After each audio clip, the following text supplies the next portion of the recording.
দিল্লির মসনদে অদৃশ্য এক কম্পন।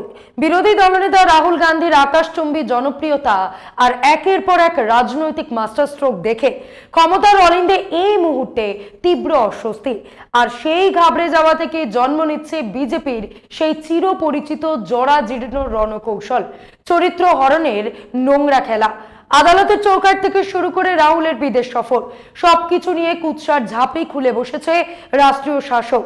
কিন্তু ক্ষমতার দম্ভে অন্ধ হয়ে তারা একটা চিরন্তন সত্য ভুলে যাচ্ছেন। ইতিহাস সাক্ষী, যে দলে অন্যের জন্য গর্ত খুঁড়তে গেছে প্রকৃতির অমোঘ নিয়মে, তারা নিজেরাই সবার আগে সেই গর্তে পড়েছে।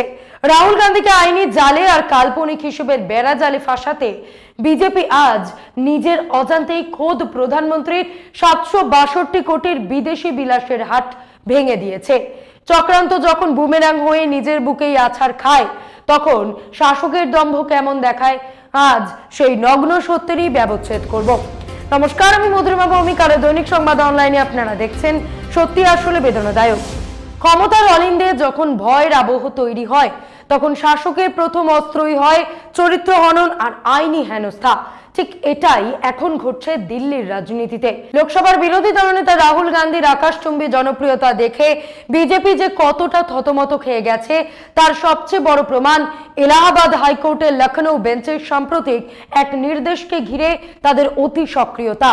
এক বিজেপি কর্মীর করা আয় বহির্ভূত সম্পত্তির মামলায় আদালত সিবিআই এবং ইডিকে অভিযোগ খতিয়ে দেখার কথা বলতেই গেরুয়া শিবির কোমর বেঁধে নেমে পড়েছে রাহুল গান্ধীর চরিত্র হননের নোংরা খেলায়।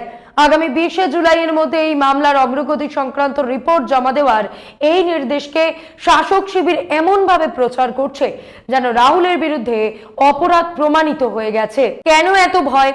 কেন এই নতুন মামলা? হঠাৎ এমন কি হলো? ক্ষমতার ইকোসিস্টেম রাহুল গান্ধীর বিরুদ্ধে নতুন করে ইডি সিবিআই লেলিয়ে দিতে মরিয়া হয়ে উঠল। আসল সত্যিটা হলো, দক্ষিণের রাজনীতিতে যখনই বিকল্প শক্তির উত্থান ঘটছে, যখনই রাহুল গান্ধীর নেতৃত্বে বিরোধী জোট শক্তিশালী হচ্ছে, তখনই গুজরাটি লবির সিংহাসন কাঁপতে শুরু করেছে। আর সেই ঘাবড়ে যাওয়া থেকেই জন্ম নিচ্ছে রাজনৈতিক প্রতিহিংসা। 2014 সালের পর থেকে আজ পর্যন্ত রাহুল গান্ধীর বিরুদ্ধে প্রায় 3 ডজন, হ্যাঁ 36টারও বেশি মামলা করিয়েছে বিজেপি। কখনো নিজেদের নেতাদের দিয়ে, কখনো বা অন্ধ ভক্তদের দিয়ে। কিন্তু ইতিহাস সাক্ষী, প্রতিবারই রাহুল গান্ধী এদের সমস্ত দাবিকে নস্যাৎ করে আরো শক্তিশালী হয়ে ফিরে এসেছেন। ডাবল স্ট্যান্ডার্ড রাজনীতির সামান্য একটা নমুনা দিই। উত্তরপ্রদেশের মুখ্যমন্ত্রী, যিনি নিজেকে যোগী বা বাবা বলে দাবি করেন, তিনি ক্ষমতায় এসেই নিজের ওপর থাকা সমস্ত অপরাধমূলক মামলা এক লহমায় প্রত্যাহার করে নিলেন। তার ডেপুটি সিএম এর ওপর থাকা মামলাগুলো গায়েব হয়ে গেল। আর অন্যদিকে দেশের প্রধান বিরোধী নেতা, যিনি প্রতিনিয়ত সাধারণ মানুষের অধিকারের কথা বলছেন, তার কণ্ঠস্বর রোধ করতে একের পর এক মামলা ঠুকে দেওয়া হচ্ছে। ভাবুন একবার, নেতা কর্ণাটকের, আর তিনি মামলা ঠুকছেন এলাহাবাদ হাইকোর্টের লখনৌ বেঞ্চে। কিন্তু এত ঠুনকো আঘাতে রাহুলকে থামানো যাবে? তারা ভুলে যাচ্ছে যে নেতা কন্যাকুমারী থেকে কাশ্মীর পায়ে হেঁটে কোটি কোটি মানুষের ভালোবাসা কুড়িয়েছেন, তাকে এই ধরনের সাজানো মামলার জাল দিয়ে বেঁধে রাখা অসম্ভব। মিলিয়ে নেবেন, এই নোংরা খেলা যত বাড়বে, রাহুল গান্ধীর স্তুতি আর জনপ্রিয়তা দেশের মানুষের মনে ততটাই দৃঢ় হবে। এলাহাবাদ হাইকোর্টের লখনৌ বেঞ্চের জাস্টিস রাজেশ সিংহ চৌহান এবং জাস্টিস জাফির আহমেদের বেঞ্চের এই নির্দেশকে হাতিয়ার করে বিজেপি নতুন করে মাঠে নেমেছে। কর্ণাটকের বিজেপি নেতা এস বিঘ্নেশ শিশিরের করা একটা সাজানো পিটিশনকে কেন্দ্র করে ইডি, সিবিআই আর আয়কর দপ্তরকে মাঠে নামানো হয়েছে। অভিযোগটা কি? রাহুল গান্ধী নাকি ঘোষিত আয়ের চেয়ে বেশি সম্পত্তি বানিয়েছেন। হাসি পায় এদের দ্বিচারিতা দেখে। মনে আছে অমিত শাহের সুযোগ্য পুত্রের কথা, যার সেই ভিডিওটা ভাইরাল হয়েছিল? টেলিপ্রম্পটার দেখেও যিনি ঠিক মতন পড়তে পারছিলেন না, সেই পুত্রের ব্যবসার সম্পত্তি এক ধাক্কায় কত গুণ বেড়েছিল মনে আছে? 1600 গুণ। হ্যাঁ, ঠিকই শুনেছেন, 1600 গুণ মুনাফা। তখন ইডি কোথায় ছিল? সিবিআই এর ডিরেক্টর তখন কোন ফাইলে সই করছিলেন? আয়কর দপ্তরের ঘুম কেন ভাঙেনি তখন? সেই আলাদিনের আশ্চর্য প্রদীপের জাদুকে প্রশ্ন করার ক্ষমতা কারণ নেই। কিন্তু রাহুল গান্ধীর স্বচ্ছতা নিয়ে প্রশ্ন তুলতে এদের এক মুহূর্ত সময় লাগে না। আসলে এই মামলার টাইমিংটা লক্ষ্য করলেই পুরো নোংরা খেলাটা জলের মতন পরিষ্কার হয়ে যাবে। তামিলনাড়ুতে থালাপতি বিজয় সরকার গঠনের পেছনে রাহুল গান্ধীর যে রাজনৈতিক মাস্টার স্ট্রোক ছিল, বিজেপি তার ধাক্কাটা সামলে উঠতে পারছে না। কাটা গায়ে নুনের ছিটে দেওয়ার মতন তামিলনাড়ুতে বিজেপির দোসর এআইএডিএমকে পর্যন্ত ভেঙে চুরমার হয়ে গেছে। দক্ষিণে নিজেদের এই ভরাডুবি আর রাহুল গান্ধীর আকাশচুম্বী জয়যাত্রা দেখেই ক্ষমতার অলিন্দে থাকা গোটা ইকোসিস্টেম এখন আক্রোশে জ্বলছে। আচ্ছা, কে এই বিঘ্নেশ শিশির? যারা এই মামলা নিয়ে লাফালাফি করছেন তাদের জানিয়ে রাখি, আদালত কিন্তু স্পষ্ট করে দিয়েছে তারা এখনো রাহুল গান্ধীর বিরুদ্ধে ওঠা কোনো অভিযোগের সত্যতা স্বীকার করেনি। মামলাটি একদম প্রাথমিক স্তরে। আর এই মামলার পেছনের মাথাটিকে কর্ণাটকের বিজেপি নেতা এস বিঘ্নেশ শিশির। ইনি সেই নেতা যিনি এর আগেও রাহুল গান্ধীর নাগরিকত্ব এবং ব্রিটিশ পাসপোর্ট নিয়ে একটা আজগুবি মামলা ঠুকেছিলেন, যার শুনানি এখনো ঝুলে রয়েছে। এবার তিনি ডিওপিটি, অর্থমন্ত্রক, কর্পোরেট বিষয়ক মন্ত্রক এবং এসএফআইওর মতন সমস্ত সংস্থাকে এই মামলার জড়ানোর দাবি তুলেছেন। নিজের এক্স হ্যান্ডেলে নিজেকে বিজেপির একনিষ্ঠ কর্মী এবং একই সঙ্গে আম্বেদকরের ভক্ত বলে দাবি করা এই নেতার আর কোনো কাজ নেই, শুধু রাহুল গান্ধীর পেছনে আঠা দিয়ে লেগে থাকা ছাড়া। জাতীয় নিরাপত্তার মতন গুরুত্বপূর্ণ বিষয়টাকে যে কত তুচ্ছ ঘটনার সঙ্গে জুড়ে দেওয়া যায়, বর্তমান ভারত তার হারে হারে সাক্ষী। আপনি রাস্তায় দাঁড়িয়ে হয়তো এক মনে কোনো ভিডিও দেখছেন, হয়তো কোনো নির্ভীক ইউটিউবারের তৈরি ভিডিও, হয়তো সেখানে কোনো মন্ত্রীর কুকর্ম দেখানো হচ্ছে, কিন্তু যেহেতু আপনি সেটা দেখছেন, ফলে জাতীয় নিরাপত্তার দোহাই দিয়ে হয়তো আপনাকেও গ্রেপ্তার করা হতে পারে। কিন্তু দেশের মানুষ এত বোকা নয়। তারা দেখছে কিভাবে একটা আস্ত সরকারি প্রশাসন, স্বরাষ্ট্র মন্ত্রক থেকে শুরু করে গুরুতর জালিয়াতি তদন্ত অফিস, এসএফআইও সবাইকে নামিয়ে দেওয়া হয়েছে শুধু একজন মানুষকে হেনস্থা করতে। কিন্তু ক্ষমতার সর্বোচ্চ জুটি ভুলে যাচ্ছে, কাদা যত ছিটানো হবে রাহুল গান্ধীর রাজনৈতিক চরিত্র ততটাই উজ্জ্বল হয়ে সাধারণ মানুষের সামনে ফুটে উঠবে। আগামী 20শে জুলাই আদালত যখন রিপোর্ট চাইবে, তখন এই ফাঁকা বেলুন যে ফুস করে ফেটে যাবে তা নিশ্চিত। সবচেয়ে মজার বিষয় হলো, বিষয়ের সংবেদনশীলতা দেখে এলাহাবাদ হাইকোর্ট সমস্ত নথিপত্র এবং ফাইল সেলবন্দি খামে সিনিয়র রেজিস্ট্রারের হেফাজতে রাখার নির্দেশ দিয়েছে। অর্থাৎ জলগোলা করার সুযোগ আদালত নিজেই রাখেনি। আগামী 20শে জুলাই এর পরবর্তী শুনানির দিন ধার্য হয়েছে। কিন্তু এর পেছনে আসল ক্রোনোলজিটা আপনাদের বুঝতে হবে। এই একই মামলাকারী এস বিঘ্নেশ শিশির যখন এর আগে রাহুল গান্ধীর দ্বৈত নাগরিকত্ব নিয়ে মামলা করেছিল, তখন উত্তরপ্রদেশ পুলিশকে তড়িঘড়ি এফআইআর করার নির্দেশ দেওয়া হয়েছিল। কিন্তু পরে একজন বিচারপতি সেই নির্দেশ প্রত্যাহার করে সাফ জানান রাহুল গান্ধীকে আত্মপক্ষ সমর্থনের সুযোগ দিতে হবে। আসলে দিল্লির ক্ষমতার অলিন্দে বসা গুজরাটি লবি রাহুল গান্ধীকে কতটা ভয় পায় তার বিরুদ্ধে থাকা 3 ডজনেরও বেশি মামলার তালিকা দেখলেই তা স্পষ্ট হয়ে যায়। আসুন আজ সেই হাস্যকর তালিকার কয়েকটা পোস্টমর্টম করা যাক। সাভারকর মন্তব্য এবং মানহানি। যিনি ইংরেজদের কাছে ক্ষমা চেয়ে মুক্তি পেয়েছিলেন, সেই সাভারকরকে নিয়ে সত্য বলার অপরাধে রাহুলের বিরুদ্ধে থানাতে মানহানির মামলা। তারপর নাগরিকত্ব এবং মানহানির বন্যা। একদিকে দ্বৈত নাগরিকত্বের রাজগুবি গল্প, অন্যদিকে হরিদ্বার, রাঁচি এবং আমেদাবাদে একের পর এক মানহানির মামলা। রাঁচিতে তো 20 কোটি টাকার মানহানির কেস ঠুকে দেওয়া হয়েছে। এরপর রাফাল এবং ন্যাশনাল হেরাল্ড। রাফাল দুর্নীতি নিয়ে প্রশ্ন তোলায় মুম্বাইতে কেস, ন্যাশনাল হেরাল্ড নিয়ে বছরের পর বছর ইডির টানাটানি, এমনকি প্রয়াত সুশীল মোদীর করা মানহানির মামলাও এই তালিকায় সামিল। এরপর স্লোগান এবং কপিরাইট। লোকসভার ভেতরে জনগণের স্বার্থে আওয়াজ তুললে সংসদ চত্বরে হাঙ্গামার কেস আর মোদী পদবি নিয়ে মন্তব্য করায় তো সাংসদ পদটাই কেড়ে নেওয়ার চক্রান্ত হয়েছিল। কপিরাইট লঙ্ঘন থেকে শুরু করে গুয়াহাটি, মুম্বাই, ভিভান্ডিতে ফৌজদারি মানহানি। রাহুল গান্ধীর বিরুদ্ধে মামলার বহর দেখলে মনে হবে পুরো দেশের আইনি ব্যবস্থাটাই বুঝি ব্যস্ত রাখা হয়েছে মাত্র একজন মানুষের কণ্ঠস্বর স্তব্ধ করতে। কিন্তু এই গুজরাটি মডেল একটা জিনিস বুঝতে ভুল করেছে। মামলার সংখ্যা যত বাড়বে, রাহুল গান্ধীর লড়াকু ভাবমূর্তি মানুষের মনে ততটাই দাগ কাটবে। যে নেতাকে দমিয়ে রাখতে আস্ত একটা রাষ্ট্রযন্ত্রকে এতগুলো সাজানো মামলার জাল বুনতে হয়, এই নেতাই যে আগামী দিনের ভারতের আসল চালিকা শক্তি তা প্রমাণ করার জন্য কি আর কোনো সার্টিফিকেটের প্রয়োজন আছে? রাহুল গান্ধীর বিরুদ্ধে যত কেস সাজানো হয়েছে তার একটা বড় অংশই তথাকথিত মানহানি। কিন্তু আমার প্রশ্ন, মানহানির সংজ্ঞা কি কেবল একজন মানুষের জন্যই প্রযোজ্য? শাসক দলের অন্দরে যখন কোনো কোন্দল বাড়ে, যখন তাদেরই বর্ষিয়ার নেতা ডক্টর সুব্রমণিয়াম স্বামী খোদ মোদীকে নিয়ে একের পর এক বিস্ফোরক মন্তব্য করেন কিংবা আদবানি অটলজিকে নিয়ে প্রশ্ন তোলেন, তখন মানহানি হয় না? যখন শিক্ষাবিদ মধু পূর্ণিমা কিশোর এসে শাসক দলের ভেতরের কোন্দল নিয়ে এক একটা হাড়ি হাটে ভাঙেন, তখন কেন মানহানি হয় না? কারণ বাম উদারপন্থী মানবাধিকার কর্মী হিসেবে পরিচিত মধু কিশোর 2014 সালে মোদি প্রশংসায় মোদি মুসলিমস অ্যান্ড মিডিয়া নামে একটা বই লিখে প্রায়শ্চিত্ত করেছিলেন, তাই তো? কিন্তু রাহুল গান্ধী যখন দেশের স্বার্থে জাতীয় সুরক্ষার তাগিদে রাফাল যুদ্ধ বিমান কেনা নিয়ে প্রশ্ন তোলেন, তখনই শাসক দলের মানহানি হয়ে যায়। যে রাফাল বিমান ইউপিএ সরকার যে দামে কিনতে চেয়েছিল, মোদী সরকার তার চেয়ে বহুগুণ বেশি দাম দিয়ে কিনেছে। দেশের করদাতাদের টাকায় কেনা বিষয় নিয়ে দেশের প্রধান বিরোধী নেতা প্রশ্ন তুলবেন না তো কে তুলবেন? কিন্তু সত্য আড়াল করতে এদের একমাত্র অস্ত্র মামলার পর মামলা দিয়ে জর্জরিত করে দাও। আসলে আইনি হেনস্থার এই মরিয়া চেষ্টার আসল কারণ লুকিয়ে রয়েছে দক্ষিণ ভারতের সাম্প্রতিক রাজনৈতিক সমীকরণে। সেখানে বিজেপি কোনো মতে হয়তো একটা আসন জিতেছে, কিন্তু তাদের তৈরি করা মায়াজাল রাহুল গান্ধী ছিন্ন ভিন্ন করে দিয়েছেন। বিজেপির সাজানো জোট আর ধুলিস্বাদ।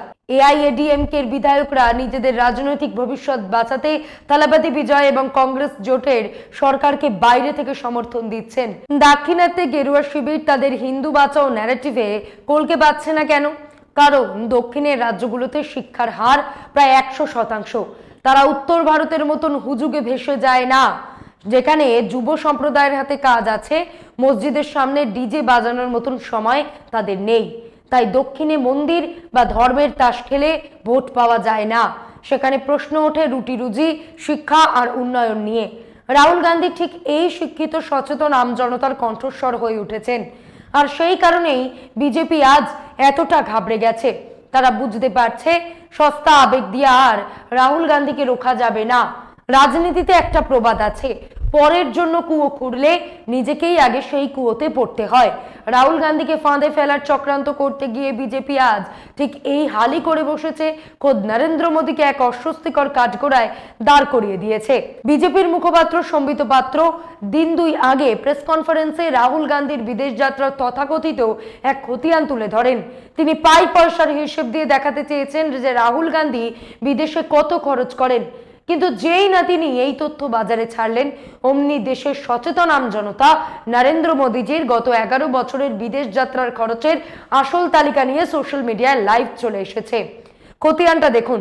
দ্য ওয়ারের মতন প্রথম সারির সংবাদ মাধ্যম এই নিয়ে সম্প্রতি চাঞ্চল্যকর একটি খবর প্রকাশ করেছে। তথ্য অন্য কারোর দেওয়া নয়, খোদ সরকারের দেওয়া তথ্যটি তুলে ধরেছে দ্য ওয়ার।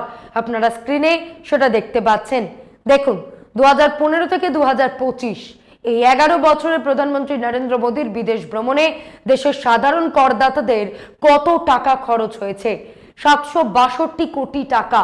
প্রতি বছর দেশের মানুষের ট্যাক্সের কোটি কোটি টাকা সির্ফ প্রধানমন্ত্রীর বিমান ভাড়া আর বিদেশি হোটেলের বিলাসে উড়ে গেছে। অথচ দেশের নাগরিকদের বলা হচ্ছে অর্থনৈতিক সংকট, সংযম পালন করুন। প্রধানমন্ত্রীর ওই উপদেশ শুনেই রাজ্যে রাজ্যে তার দলের নেতা মন্ত্রীরা সাইকেল চালানোর রিল বানিয়ে সোশ্যাল মিডিয়ায় ছাড়ছে। হাসিও পায়। প্রধানমন্ত্রী নিজেই বিদেশ যাত্রা নিয়ে যখন ব্যাকফুটে যান, তখনই তড়িঘড়ি সম্বিত পাত্রদের মাঠে নামিয়ে দেওয়া হয় রাহুল গান্ধীর বিদেশ সফরের কাল্পনিক হিসেব কষতে। সম্বিত পাত্ররা গলার শিরা ফুলিয়ে চিৎকার করতে থাকেন যে রাহুল গান্ধী কতবার বিদেশে গেলেন, কত খরচ করলেন। কিন্তু দেশের মানুষ পাল্টা প্রশ্ন তুলছে, রাহুল গান্ধী তো দেশের প্রধানমন্ত্রী নন, তিনি তো সরকারি কোষাগারের টাকা ওড়াচ্ছেন না, করদাতাদের টাকায় সরকারি বিমানে চড়ে 762 কোটির রাজকীয় সফর তো করছেন না। আসুন এবার সম্বিত পাত্রদের ডুগডুগি বাজানো বন্ধ করে প্রধানমন্ত্রীর বছর ভিত্তিক বিদেশ সফরের আসল পরিসংখ্যানটা দেখে নেওয়া যাক। দ্য ওয়ারি খবরটা প্রকাশ করেছে 2015 সালে 91 কোটি 50 লক্ষ টাকা, 2016 সালে 33 কোটি 22 লক্ষ টাকা, 2017 সালে 44 কোটি 27 লক্ষ টাকা, 2018 সালে 51 কোটি 46 লক্ষ টাকা, 2019 সালে 71 কোটি 76 লক্ষ টাকা। এরপর 2020 কোভিড কাল, বিশ্বজুড়ে লকডাউন, নিরুপায় হয়ে মোদিজিকে তখন বিদেশ যাওয়া বন্ধ রেখে দেশেই মান কি বাত করতে হয়েছিল। কিন্তু যেই না কোভিডের মেঘ কাটলো, অমনি খরচের গতি দেখুন। 2021 সাল দেশে তখন কোভিডের দ্বিতীয় ঢেউ থাকা সত্ত্বেও বিদেশ ভ্রমণে খরচ 36,11,00,000 টাকা। 2022 সালে 1 লাফে বেড়ে 55,82,00,000 টাকা। 2023 সালে সমস্ত রেকর্ড ভেঙে 93 কোটির গণ্ডি পার। 2024 সালে ইতিহাসে প্রথমবার প্রধানমন্ত্রীর বিদেশ সফরের খরচ সেঞ্চুরি পার করলো, 109,51,00,000 টাকা। 2025 সালে সমস্ত কল্পনাকে হার মানিয়ে 175,19,00,000 টাকা। যেভাবে এই গ্রাফ চটচট করে বাড়ছে, তাতে 2026-এর সময়ে দাঁড়িয়ে বলাই যায় মোদি হ্যায় তো মুমকিন হ্যায়। আগামী দিনে হয়তো এই খরচ 200 কোটিও পার করে যাবে। প্রশ্ন হলো, সাধারণ মানুষের ট্যাক্সের এই 762 কোটি টাকা ওড়ানোর পর আজ বিদেশ নীতির প্রশ্নে আমরা কোথায় দাঁড়িয়ে? ডঙ্কা বাজার সেই ফাঁকা আওয়াজ আজ এতটাই স্তিমিত যে সাম্প্রতিক 5 কোনো রাজ্যের নির্বাচনে মোদিজিকে একবারের জন্য বলতে শোনা যায়নি বিদেশে দেশের ডঙ্কা বাজছে, তাই আমাকে ভোট দিন। আসলে সেই নৈতিক সাহসটাই তিনি হারিয়ে ফেলেছেন। আর ঠিক এই ব্যর্থতা, এই বিপুল খরচের দিক থেকে জনগণের চোখ ঘোরাতেই তড়িঘড়ি রাহুল গান্ধীর বিদেশ সফরের হিসেব নিয়ে মাঠে নামানো হয়েছে সম্বিত পাত্রকে। কিন্তু রাহুল গান্ধী তো নিজের অর্জিত অর্থে ভ্রমণ করেন, দেশের সরকারি কোষাগার শূন্য করে নয়। এবার আসল ক্রোনোলজিটা বুঝুন যে হঠাৎ মোদি শাহের দল রাহুল গান্ধীর বিদেশ যাত্রার হিসেব নিয়ে এতটা কামড়াকামড়ি শুরু করলো কেন? 15 থেকে 20 মের মধ্যে প্রধানমন্ত্রী নরেন্দ্র মোদী ইউরোপ এবং ইউএই সহ মোট 5টি দেশ সফরে যাচ্ছেন। দেশের মানুষ যখন এখানে রেকর্ড মূল্য বৃদ্ধি আর বেকারত্বের টাকায় পৃষ্ঠ হচ্ছে, তেলের দাম বাড়ানোর বিউগল বাজিয়ে মোদিজি চলে গেলেন 7 সমুদ্র পারে। বিরোধী নেতারা স্বাভাবিকভাবেই প্রশ্ন তুলেছেন, দেশের এই সংকটকালে যখন বৈদেশিক মুদ্রা বাঁচানোর জ্ঞান দেওয়া হচ্ছে, তখন প্রধানমন্ত্রীর এই রাজকীয় সফরে কি ডলার খরচ হবে নাকি ভারতীয় টাকা চলবে? বিজেপির এই কাল্পনিক গণিত আর সম্বিত পাত্রের আষাঢ়ে গল্পের পর পাল্টা ময়দানে নেমেছেন কংগ্রেসের ধারালো মুখ সুপ্রিয়া শ্রীন্তে। সুপ্রিয়া সরাসরি কটাক্ষ করে বলছেন, শুনলাম আজ বিজেপির এক জোকার রাহুল গান্ধীজির বিদেশ সফর নিয়ে প্রেস কনফারেন্স করেছে। শুনুন कांग्रेस मुखपात्र सुप्रिया की बोलছেন। सुनने में आया आज बीजेपी के एक जोकर ने राहुल गांधी जी की विदेश यात्रा पर प्रेस कॉन्फ्रेंस करी। अच्छा, अरे भाई राहुल गांधी जी को तो सब जानते हैं, वो दुनिया में चर्चित चेहरा है, दुनिया उनको सुनना चाहती है, किसी से छिपकर तो जाते नहीं है। और इसीलिए दुनिया के बड़ी बड़ी यूनिवर्सिटीज, दुनिया के बड़े इंस्टीट्यूशन, संस्थान उनको लेक्चर्स के लिए, व्याख्यान के लिए, वार्ता के लिए बुलाते रहते हैं, चर्चा के लिए आमंत्रित करते हैं। अब नरेंद्र मोदी को तो विदेश जाकर गलबैयां करने से, पप्पी झप्पी करने से, ही की करने से फुर्सत नहीं है। अगर दुनिया की बड़ी यूनिवर्सिटीज या इंस्टीट्यूशंस नरेंद्र मोदी को इस लायक नहीं समझते कि उनको लेक्चर के लिए बुलाया जाए, आमंत्रित किया जाए, तो भाई इसमें हमारी क्या गलती है? और वैसे भी जब मोदी जी विदेश जाते हैं तो उनका एकमात्र लक्ष्य होता है अपने मित्र गौतम अडानी को उस देश में धंधा पानी दिलाना, डील कराना। क्यों? क्योंकि वो गौतम अडानी के चीफ सेल्समैन हैं। और सवाल तो ये भी पूछा जाएगा ना कि 11 साल में बार बार विदेश जाकर 815 करोड़ रुपए फूंक कर नरेंद्र मोदी ने इस देश को क्या दिलाया, इस देश को क्या हासिल हुआ? अडानी को मालामाल किया, अडानी के झंडे दुनिया की काफी सारी देशों में गड़वाए, देश को क्या मिला? সুপ্রিয়া শ্রীন্তে অত্যন্ত কড়া ভাষায় মনে করিয়ে দিয়েছেন যে নরেন্দ্র মোদীকে তো বিদেশ গিয়ে কেবল রাষ্ট্রনেতাদের জড়িয়ে ধরা, অট্টহাসি আর ক্যামেরার সামনে কোলাকুলি করার রাজনীতি, হিন্দিতে যাকে বলে পাপ্পি ঝাপ্পির কূটনীতি, রাহুল সেটা করেন না। প্রধানমন্ত্রী যখনই সরকারি কোষাগারের টাকা উড়িয়ে বিদেশে যান, তার একমাত্র লক্ষ্য কি থাকে? সুপ্রিয়ার কথায় নিজের পরম মিত্র গৌতম আদানির চিফ সেলসম্যানের ভূমিকায় সেই দেশে গিয়ে তাকে ব্যবসা পাইয়ে দেওয়া, কয়লা খনি বা বন্দরের ডিল পাইয়ে দেওয়া। সুপ্রিয়া শ্রীন্তে প্রশ্ন তুলেছেন, গত 11 বছরে বারবার বিদেশ সফরে গিয়ে প্রায় 815 কোটি টাকা দেশের রাজকোষ থেকে ফুঁকে দিয়ে নরেন্দ্র মোদী এই দেশকে কি এনে দিলেন? দেশবাসী কি পেল? দেশবাসী পেল কেবল মূল্য বৃদ্ধি আর বেকারত্ব। আর মোদীজির কৃপায় আদানি হলেন মালামাল ধনকুবের। 2015 সালে গৌতম আদানির মোট ব্যক্তিগত সম্পত্তি ছিল আনুমানিক 9.6 বিলিয়ন ডলার, মানে 60,000 থেকে 65,000 কোটি টাকা। 2026 সালে আজকের দিনে দাঁড়িয়ে হুরুন এবং ফোর্বস গ্লোবাল রিচ লিস্ট অনুযায়ী তার বর্তমান সম্পত্তির বহর প্রায় 85 থেকে 90 বিলিয়ন ডলার, মানে প্রায় 7.5 লক্ষ কোটি টাকা। হিডেনবার্গের গুতো না লাগলে এটা এতদিনে 100 বিলিয়ন ডলার পেরিয়ে যেত। তাই সবশেষে বিবেকের কাছে দুটো নগ্ন প্রশ্ন। এক, গত 11 বছরে বারবার বিদেশ সফরে গিয়ে প্রায় 815 কোটি টাকা দেশের রাজকোষ থেকে খরচ করে মোদীজি এই দেশকে আদতে কি এনে দিলেন? দুই, মূল্যবৃদ্ধি, বেকারত্ব, সাধারণ মানুষের সঞ্চয়ে আঘাত আর মিত্র শিল্প গোষ্ঠীর ফুলে ফেপে ওঠা ছাড়া দেশবাসী কি পেল? তাই বিজেপি যতই রাহুল গান্ধীর বিরুদ্ধে 3 ডজন মামলার জাল বুনুক, যতই ইডি সিবিআই লেলিয়ে তার চরিত্র হননের নোংরা খেলা খেলুক না কেন, সাধারণ মানুষের পেটের খিদে, বেকারত্বের জ্বালা আর এই প্রাতিষ্ঠানিক লুটপাটের সত্যকে তারা আদালতের শিলমোহর দেওয়া খাম দিয়েও আড়াল করতে পারবে না। আজ এই পর্যন্তই। এমন আরো বিষয় জানতে অবশ্যই সাবস্ক্রাইব করুন, লাইক, কমেন্ট, শেয়ার করুন। দেখতে থাকুন দৈনিক সংবাদ, শুধু নামই যথেষ্ট।